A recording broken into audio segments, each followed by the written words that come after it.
ചർച്ചകൾക്കായി ഇപ്പോൾ ചർച്ചകൾ ബഹുമാനപ്പെട്ട കാന്തപുരം അബൂബക്കർ മുസ്ലിയാരുടെയും നിമിഷപ്രിയ ആക്ഷൻ കൗൺസിലിൻ്റെയും ഒക്കെ നേതൃത്വത്തിൽ നടക്കുന്നുണ്ട്. സർക്കാരിൻ്റെ നേതൃത്വത്തിൽ സമാന്തരമായി നടക്കുന്നുണ്ട്. സർക്കാർ നടത്തുന്ന പ്രവർത്തനങ്ങൾക്ക് ഞങ്ങൾ നന്ദി പറഞ്ഞിട്ടുണ്ട്. അതോടൊപ്പം തന്നെ ഈ പ്രവർത്തനങ്ങൾ ഏകോപിപ്പിക്കേണ്ടതുണ്ട്. ഇപ്പോൾ നടക്കുന്നത് ഈ കുടുംബവുമായിട്ടുള്ള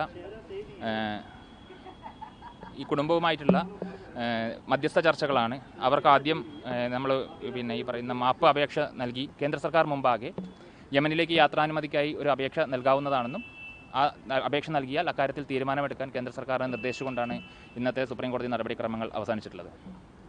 ഇനി കേസ് പരിഗണിക്കുന്നത് ഓഗസ്റ്റ് മാസം 14 തീയതിയിലേക്കാണ് മാറ്റിവെച്ചിരിക്കുന്നത്. അതോടൊപ്പം തന്നെ ഇതിൽ ഏത് തരത്തിലുള്ള പ്രവർത്തനങ്ങളാണ് അല്ലെങ്കിൽ ആരുടെ പ്രവർത്തനങ്ങളാണ് വർക്ക് ചെയ്യുക എന്നുള്ളത് നമുക്കറിയില്ല എന്ന് ജസ്റ്റിസ് ഈ കേസ് പരിഗണിച്ച ജഡ്ജിമാരിൽ ഒരാൾ കമൻറ്റ് ചെയ്യുകയും ചെയ്തിട്ടുണ്ടായിരുന്നു. അപ്പോൾ അതുകൊണ്ട് തന്നെ നമ്മുടെ ഇത്തരം ആവശ്യത്തെ എതിർക്കേണ്ടതില്ല, അത് അനുഭാവപൂർണ്ണം പരിഗണിക്കാം എന്നുള്ളൊരു സമീപനമാണ് സുപ്രീം കോടതി സ്വീകരിച്ചിട്ടുള്ളത്. സ്വാഭാവികമായും അതേ സംബന്ധിച്ചുള്ളൊരു ലിസ്റ്റ് ഞങ്ങൾ ഇന്നലെ തയ്യാറാക്കിയിരുന്നു. നിമിഷപ്രിയ ആക്ഷൻ കൗൺസിലിൻ്റെ ഭാഗത്ത് നിന്ന് 2 പ്രതിനിധികളും മർക്കസിൻ്റെ ഭാഗത്ത് നിന്ന് ബഹുമാനപ്പെട്ട കാന്തപുരത്തിൻ്റെ ഭാഗത്ത് നിന്ന് 2 പ്രതിനിധികൾ ഉൾപ്പെടെ പിന്നെ 2 പേരെ ഞങ്ങൾ നിർദ്ദേശിച്ചത് കേന്ദ്ര സർക്കാരിൻ്റെ ഭാഗത്തു നിന്ന് ഉണ്ടാകണം എന്നുള്ളതാണ്. പക്ഷേ കേന്ദ്ര സർക്കാർ ഇതിൻ്റെ ഭാഗമായി ഉണ്ടാകുമെന്ന് ഞങ്ങൾക്ക് പ്രതീക്ഷിക്കുന്നത്. ഏതായാലും ഞങ്ങൾ 4 പേരുടെ ഒരു ലിസ്റ്റ്, 4 പേരടങ്ങുന്ന ഒരു പ്രതിനിധി സംഘത്തിൻ്റെ ലിസ്റ്റ് ഉടൻ തന്നെ കേന്ദ്ര സർക്കാരിന് സമർപ്പിക്കും യാത്രാനുമതിക്കായി.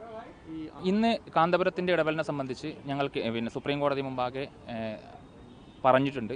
അക്കാര്യങ്ങൾ വളരെ ആവർത്തിച്ച് പറഞ്ഞിട്ടുണ്ട്.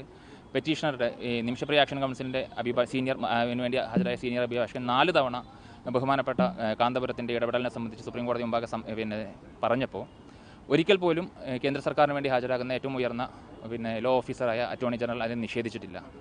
അപ്പോൾ അറ്റോർണി ജനറൽ നിഷേധിച്ചിട്ടില്ല എന്നുള്ളതൊരു വസ്തുതയായി നമ്മുടെ മുമ്പിൽ നിൽക്കുകയാണ്. MEA ഇന്നലെ ഇക്കാര്യങ്ങളെക്കുറിച്ച് തങ്ങൾക്ക് അറിയില്ല എന്നുള്ളതാണ്. മാധ്യമങ്ങൾ അത് പറഞ്ഞത് നിഷേധിച്ചു എന്ന രീതിയിലാണ്. പക്ഷേ തങ്ങൾക്ക് അറിയില്ല എന്നുള്ളതാണ് കേന്ദ്ര സർക്കാർ പറഞ്ഞിട്ടുള്ളത്. അപ്പോൾ എല്ലാ ശ്രമങ്ങളെയും സർക്കാർ വിലമതിക്കുന്നുണ്ട് എന്ന് തന്നെയാണ് ഞങ്ങൾ വിലയിരുത്തുന്നത്. സ്വാഭാവികമായും ഞങ്ങൾ ഞങ്ങളുടെ പ്രവർത്തനങ്ങളുമായി മുന്നോട്ട് പോകും.